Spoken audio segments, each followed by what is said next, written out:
को कभी इन दोषों को अपने अंदर टिकने नहीं देना चाहिए।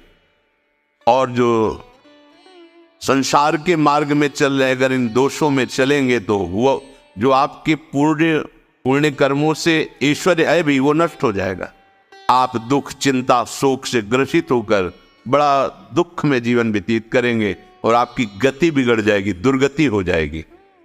लिख लो दिमाग में, डायरी में, क्योंकि ये नोट हो रहा है, आवाज डाली जाएगी, आप बार बार सुन, इनसे बचिए। अपनी बड़ाई, अपनी प्रशंसा कभी अपने मुख से नहीं करना, नहीं तो आपके पुण्य नष्ट हो जाएंगे, बुद्धि भ्रष्ट माने गिर जाएगी। अगर परमार्थ में चल रहे तो भी, और व्यवहार में तो पुण्य नष्ट हो ही जाएंगे। बुद्धि गिरी हुई तभी ऐसी बात होती है। और ये दोष बहुतायत है, ये बहुत प्रभावशाली है। अपनी बड़ाई मारना, अपने मुख से कभी अपनी बड़ाई ना करना। अगर कोई अपने मुख से अपनी बड़ाई करता है तो उसके सुकृत नष्ट हो जाते हैं, बुद्धि भ्रष्ट माने गिर जाती, पतित हो जाती है, फिर निर्णय ठीक नहीं। अगर हमारा सारथी, हमारा ड्राइवर मूढ़ हो तो कहीं भी हमको गिरा देगा, तो वो बुद्धि भ्रष्ट मतलब गिर जाती है, निर्णय करने लायक नहीं रहती। अपनी प्रशंसा अपने मुख से करना, लोलुपता, ये वृत्ति नहीं होनी चाहिए। धर्म से चलेंगे, धर्म के द्वारा जो हमें प्राप्त होगा उसी से हम अपना भरण पोषण करेंगे। आपके बच्चे स्वस्थ होंगे, बुद्धिमान होंगे, परिवार में बहुत सुख और शांति होगी, भले दीपक की तरह जलो, बहुत काल तक रहेगी।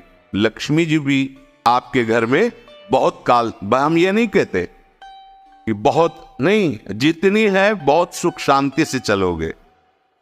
अगर लोलुपता करोगे, हिंसा, छल कपट, व्यभिचार, चोरी, ऐसे धन आ जाए, वो आएगा, लेकिन वो हाइलोजन की तरह आएगा, एकदम प्रकाश और फ्यूज, बिल्कुल अंधकार करके जाएगा। देख लेना, तुम्हारे जो सुख के हेतु हैं, तुम्हारा शरीर, तुम्हारे बच्चे, तुम्हारी पत्नी, तुम्हारा परिवार, उसको देख के तुम रात दिन जलोगे बिना आग के। ऐसे उनके आचरण होंगे, ऐसे उनके अंग होंगे, ऐसे उनके दिमाग होंगे, ऐसा उनका व्यवहार होगा। ये लोलुपता अगर उपासक में या किसी में है तो उसको नष्ट कर दे। सावधान, यदि आपका अपमान होता है तो आपको उसे सहन करना होगा, उससे आपके पाप नष्ट हो जाएंगे।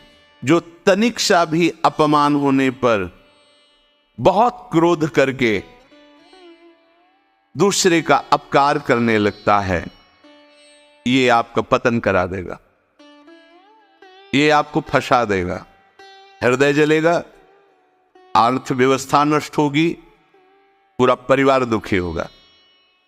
जरा सा अपमान की संभावना में आप किसी से भी भिड़ गए, किसी से भी, तो ये प्रवृत्ति आपका पतन कर देगी। उपासक में तो अपमान सहना अमृत है, नीचा अपमानम सुधा, पर व्यवहार में भी ज्यादा उत्तेजित मत होइएगा। ये तो कुछ मिनट की बात है, अगर आपने उसे मारा, पीटा, रिपोर्ट हुई कानून की, ओ फंसते चले जाओगे, अर्थ जाएगा, समय जाएगा, चिंतन जाएगा, बहुत तरह से हानि हो जाएगी। अगर आप सह गए तो आपका सहना उसके लिए आग बन जाएगा। उमा क्षमा साप होते भारी, तुम्हें दंड देने की जरूरत नहीं, उसका एक कर्म ही उसे दंड दे देगा।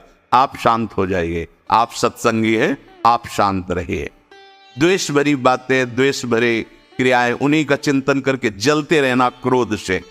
उपासक को तो क्रोध करना ही नहीं चाहिए, बहुत शांत। ठीक है, अभ्यास में कभी क्रोध हो सकता है, उसको फिर समन करो, अंदर से प्रायश्चित, जैसा कि अब गलती हुई आगे नहीं करेंगे। और व्यवहार में भी क्रोध को आप पीना सीखें।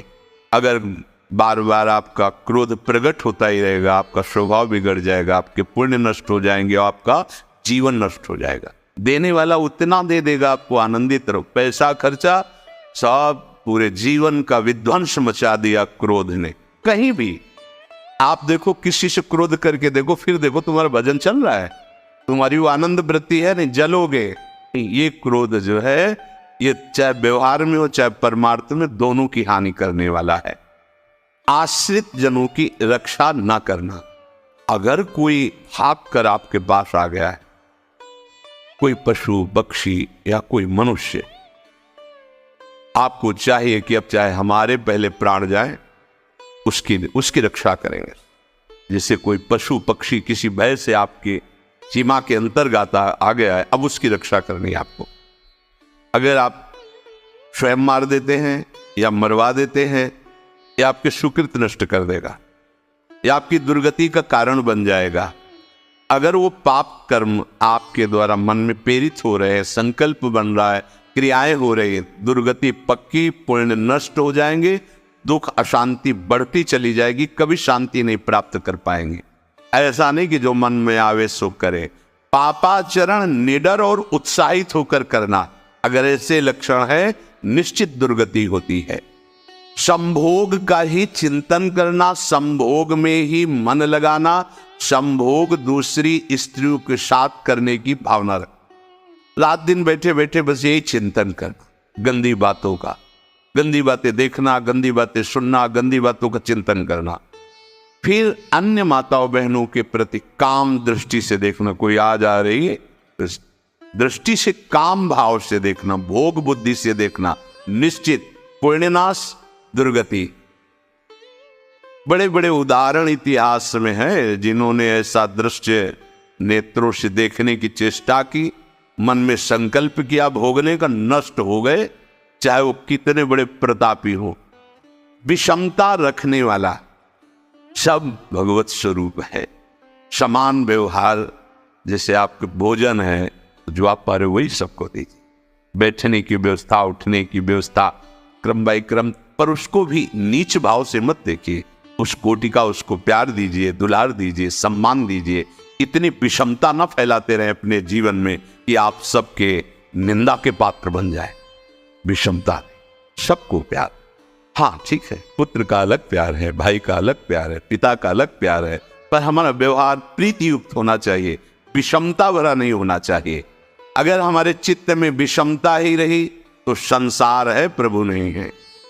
जीत विषम संसार कीर्ति जग बिस्तरे। जो विषमता पर विजय प्राप्त कर लेता है वही भगवत प्राप्ति का अधिकारी। ये विषमता बहुत बड़ी हानि है। अत्यंत मानी होना, जहां आपके प्राण कमजोर होंगे, पुण्य नष्ट होगा, आयुश्री सब नष्ट होना है, ऐसे आचरण करवाएगा गुरुजनों के साथ, महापुरुषों के साथ। ये बहुत नीच प्रवृत्ति है। अत्यंत मान प्रियता, मुझे सम्मान मिले, उत्तम प्रवृत्ति है। सबको मान देना, स्वयं अमानी रहना। दान देने की बात कह के मुकर जाना, या दान देकर पश्चाताप करना। दे दिया है, बहुत जल रहे हो, दूसरे से वार्ता कर रहे हो कि पता नहीं क्या यार बुद्धि में हो गया, हमने उसको इतना कहा था, उतना दे दिया, क्यों दे दिया, ऐसा ऐसा, मतलब अंदर चिंतन करना, क्यों दे दिया, तो दिया।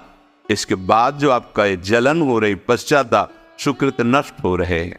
दान देकर पश्चाताप करना, या दान देने की बात कह के मुकर जाना। जैसे आपने कह दिया आपको इतना इतना ऐसा, अब आप मुकर गए, ब्याज सहित तुम्हें देना होगा, ये तुम्हारी दुर्गति का कारण बन जाएगा। ऐसे ही नहीं बोलना चाहिए, बहुत होश से। वाणी एक अमोल है, जो कोई बोले जान, ये तराजू तौल के तब मुख बाहर आन। अत्यंत कृपण होना, ना परिवार को सुखी कर पा रहा, ना अपने को सुखी कर पा रहा है। एक एक सिक्का बैंक में जो मर गया। धन की वास्तविक गति यही है कि अपने परिवार को खूब उसकी अनुकूलता प्रदान करो, उसमें से कुछ हिस्सा किसी ऐसे को जिससे तुम्हें बदले में कुछ लेने की भावना ना हो। कोई साधु महात्मा, गाय, पशु, पक्षी, किसी भी जीव बीमार है, शरीरधारी, उसके जिससे कुछ कभी लेने की भावना न हो, एहसान की भावना न हो।